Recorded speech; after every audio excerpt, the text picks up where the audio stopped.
अस्सलाम वालेकुम, मेरा नाम अयूब है। मैं वीडियो प्रोडक्शन सीरीज़ के साथ हाज़िर हूँ।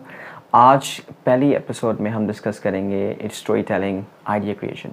किसी भी कंटेंट को क्रिएट करने के लिए या वीडियो क्रिएट करने के लिए बहुत ज़रूरी है कि हमारे पास एक आइडिया हो, हमारे पास एक स्टोरी हो। जब तक ये दोनों चीज़ें नहीं होंगी, कंटेंट क्रिएट नहीं हो पाएगा।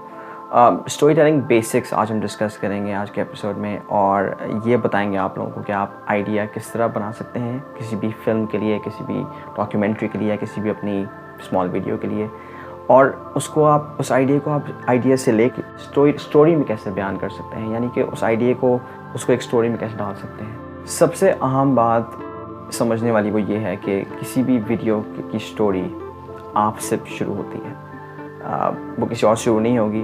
अपनी पहली वीडियो का जो आइडिया है वो आपसे शुरू होगा। जो भी आप स्टोरी लिखेंगे वो अपने बारे में लिखेंगे, वो अपने एक्सपीरियंसेस के बारे में लिखेंगे, आपकी जो अपनी चीज़ें हैं उनके बारे में लिखेंगे, जो चीज़ें आपको पता है आप उनके बारे में लिखेंगे। सो किसी भी स्टोरी में दो अहम चीज़ें होती हैं, एक होता है उसका स्ट्रक्चर और एक होता है उसका पर्पस, यानी कि उसका मकसद और वो किस तरह, और उसका स्ट्रक्चर किस तरह का है।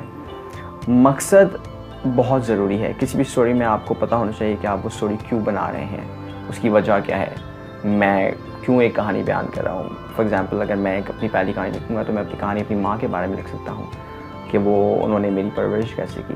दूसरा जो इम्पॉर्टेंट चीज़ है मकसद के बाद, वो है उसका स्ट्रक्चर। किसी भी कहानी के स्ट्रक्चर में एक इंट्रोडक्शन होता है, एक मिड पॉइंट आता है, और फिर एक कॉन्फ्लिक्ट होता है, और फिर एक रेजोल्यूशन होता है। तो 4 से 5 चीज़ें मिला के एक अच्छी कहानी या उसका एक अच्छा स्ट्रक्चर बन सकता है। किसी भी स्टोरी टेलिंग में 6 एलिमेंट्स होते हैं। सबसे पहले जो एलिमेंट जो आपको नज़र आता है किसी भी स्टोरी में, वो लोकेशन होती है या सेटिंग होती है कि वो स्टोरी कहाँ सेट है, उसमें उसका वक्त क्या है, उसका टाइम क्या है, उसका साल क्या है, उसकी जगह कौन सी है। आप लोगों ने मूवीज़ में देखा होगा कि नीचे लिखा हुआ आ रहा होता है कि कराची 1945 या न्यूयॉर्क 2002। ये सेटिंग इसलिए ज़रूरी होती है कि किसी भी ऑडियंस को ये बताना ज़रूरी है कि हम लोग इस वक्त कहाँ हैं, ये कहानी कहाँ से शुरू हो रही है, या ये कहानी कहाँ इख्तिताम होगी। लेकिन उससे अगर आपको बताना है कहानी कहाँ शुरू हो रही है, तो आपको थोड़ा सा ऑडियंस को बताना पड़ता है कि हम कहाँ हैं इस वक्त, कौन से सन में हैं, हम कौन सी जगह पे हैं, और वहाँ का मौसम कैसा है। अगर बर्फ़ पड़ रही है तो वो क्यों पड़ रही है, सर्दी है तो ये सारी चीज़ें, सर्दी है या गर्मी है, तो वो सारी चीज़ें एक लोकेशन या एक सेटिंग से आप आराम से दिखा सकते हैं। जो स्टोरी एलिमेंट का सेकंड एलिमेंट है वो है उसके कैरेक्टर्स स्टोरी की जान भी होते हैं। किसी भी स्टोरी में 2 तरह के कैरेक्टर्स होते हैं, एक होता है प्रोटैगनिस्ट और एक होता है एंटागनिस्ट। प्रोटैगनिस्ट जो होता है वो एक मेन कैरेक्टर होता है, वो हीरो भी हो सकता है, हीरोइन भी हो सकती है, लेकिन जो कहानी है वो प्रोटैगनिस्ट के अराउंड घूमती रहती है।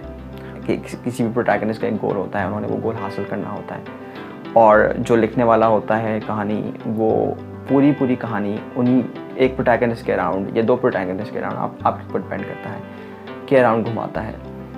उसके अलावा हमारे जो प्रोटैगनिस्ट के गोल्स के दरमियान जो कैरेक्टर आता है वो कहलाता है एंटागनिस्ट। एंटागनिस्ट का काम ये होता है कि वो प्रोटैगनिस्ट को रोके, उसको उसके गोल्स पे पहुंचने से रोके। नेक्स्ट जो एलिमेंट है किसी भी स्टोरी में वो है प्लॉट एक सीरीज़ ऑफ इवेंट्स होते हैं जो आपकी स्टोरी को डिफ़ाइन करते हैं। उस प्लॉट में आपकी स्टोरी का गोल भी डिफ़ाइन हो सकता है।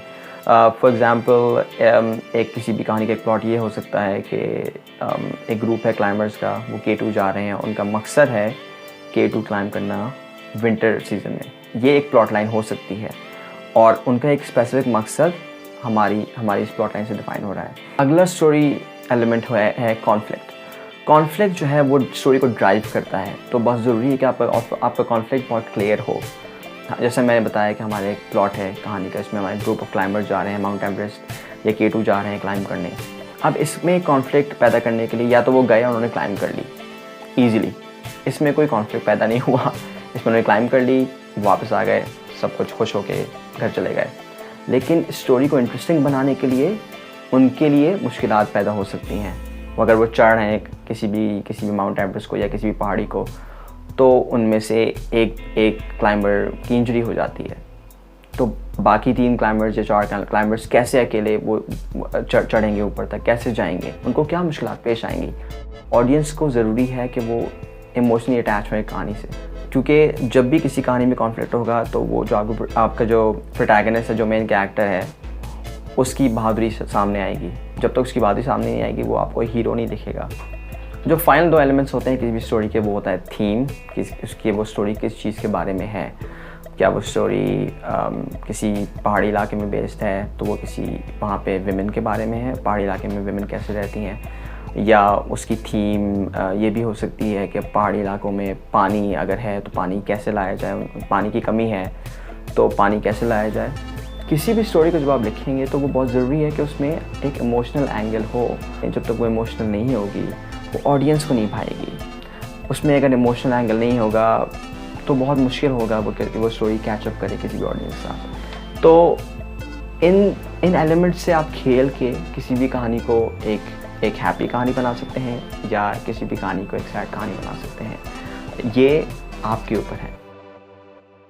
इस एपिसोड में हम आखिर में 2 फिल्म मेकिंग स्टाइल्स को कवर करेंगे। एक है डॉक्यूमेंट्री फिल्म मेकिंग या डॉक्यूमेंट्री स्टोरी टेलिंग, और एक है fiction story telling. Documentary film making या डॉक्यूमेंट्री स्टोरी टेलिंग में आप एक एक्चुअल असल कैरेक्टर की कहानी बयान करते हैं। जब भी आपका कैरेक्टर एक असल इंसानी कैरेक्टर होगा, एक असल लिविंग पर्सन होगा, तो वो स्टोरी डॉक्यूमेंट्री फिल्म मेकिंग कराएगी। आप एक डॉक्यूमेंट कर रहे हैं किसी असल इंसान की कहानी। जो दूसरी फिल्म मेकिंग होती है वो कहलाती है fiction film making. Fiction film making में आप अपने कैरेक्टर्स खुद बनाते हैं, आप अपनी कहानी खुद लिखते हैं। इस एपिसोड के बाद जब आप लोग अपनी पहली स्टोरी लिखना बैठें तो बहुत ज़रूरी है कि आप उसको एक स्क्रिप्ट फॉर्म में लेके आएँ। उसमें कैरेक्टर्स एक दूसरे से क्या बात कर रहे हैं, उन कैरेक्टर्स का मकसद क्या है उस कहानी में, और उसके साथ साथ उनके डायलॉग जो हैं वो आम फहम होने चाहिए। वो बहुत, ताकि जो भी ऑडियंस है वो अगर देख रही है तो उनमें अपना ही आता है, वो समझे कि हाँ ये लोग हम में से ही हैं शायद। किसी भी कंटेंट के लिए ज़रूरी है कि आपकी स्टोरी टेलिंग स्ट्रॉन्ग हो। आपको कहानी का तो पता सबको होता है, लेकिन कहानी बयान करना, कहानी सुनाना एक अपना ही आर्ट है। तो अगर आपको ये पता है कि आपने कहानी किस तरह बतानी है, क्या इसका स्ट्रक्चर हो सकता है, वो कहानी किसके बारे में है, क्यों है, ये सवालों के जवाब बहुत इंपॉर्टेंट हैं स्टोरी टेलिंग के लिए। हमने शुरू में आपको जैसे बताया कि स्टोरी टेलिंग आपसे शुरू होती है। आपने सबसे पहली कहानी जब लिखें तो वो आपके बारे में होनी चाहिए या आपके एक्सपीरियंसेस के बारे में होनी चाहिए। उसके बाद हमने डिस्कस किया कि किसी भी कहानी का पर्पस क्या होता है, plot, location, setting, conflict resolution, story structure क्या होता है, उसके बारे में बात की। स्टोरी टेलिंग एक बहुत इम्पॉर्टेंट एलिमेंट है किसी भी कंटेंट का। सिनेमेटोग्राफी हो गई, लाइटिंग हो गई, साउंड हो गई, कैमरास हो गए, कैरेक्टर्स हो गए, वो सारे के सारे सर्व करते हैं स्टोरी को। वो सारे के सारे किसी भी फिल्म में अगर हैं तो वो स्टोरी को बयान करने के लिए हैं, वो स्टोरी को फर्दर करने के लिए हैं। तो इसीलिए सबसे पहला जो हमने लेसन आपको आज दिया है वो है स्टोरी टेलिंग के बारे में। Story telling is the beginning of the content. सबसे पहले स्टोरी टेलिंग आती है। सबसे पहले आप स्टोरी लिखते हैं, फिर आप कल को या फ्यूचर में जाके एक फ़िल्म शूट करते हैं, या अपने कैमरे से रिकॉर्ड करते हैं, या अपनी आवाज़ से कोई चीज़ रिकॉर्ड करते हैं, या एक डॉक्यूमेंट्री बनाते हैं। लेकिन सबसे पहले स्टोरी आती है, और स्टोरी इज़ किंग।